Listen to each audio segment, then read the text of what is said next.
News के प्रायोजक है Shahada Islamic mobile app. अभी ऐप डाउनलोड कीजिए, रिव्यू सबमिट कीजिए और ढेर सारे इनाम जीतिए।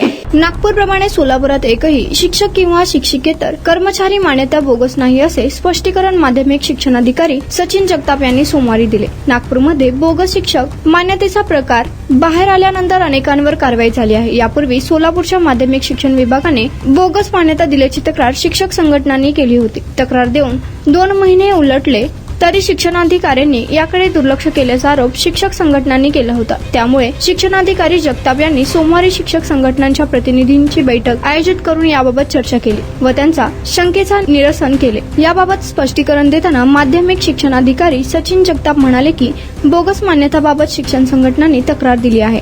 यावरून चौकशी करून वरिष्ठांना यापूर्वी अहवाल सादर केला आहे। बोगस मान्यता दिल्याचा एकही प्रकार उघड झालेला नाही, पण काही मान्यतांमध्ये अनियमितता झाल्याने दिसून आली आहे। यामध्ये जावक नोंद नसणे, अनेक कागदपत्रांची त्रुटी पूर्तता न करताच मान्यता देणे असे प्रकार घडल्याचे दिसून येत आहे। याबाबत तसा अहवाल वरिष्ठ कार्यालयाला सादर केला आहे। त्यामुळे आता पुढील निर्णय उपसंचालक कार्यालयामार्फत होईल असे त्यांनी स्पष्ट केले। राज्यातील सर्व माध्यमिक शिक्षण विभागाचा कारभार ऑनलाईन होणार आहे। शिक्षण आयुक्तांनी तशा सूचना दिल्या आहेत। सोलापूर माध्यमिक शिक्षण विभागाने कारभार ऑनलाईन करण्यासाठी यापूर्वीच तयारी केली आहे। यासाठी आणखी 4 कर्मचारी व तितक्याच संगणकाची आवश्यकता आहे। जिल्हा परिषदेचे मुख्य कार्यकारी अधिकारी कुलदीप जंगम यांच्याकडे 4 कर्मचाऱ्यांची मागणी केली आहे। माध्यमिक शिक्षण विभागाचा कारभार ऑनलाईन होण्यात सोलापूरचे कार्यालय राज्यात अग्रेसर ठरेल असा विश्वास शिक्षणाधिकारी जगताप यांनी व्यक्त केला।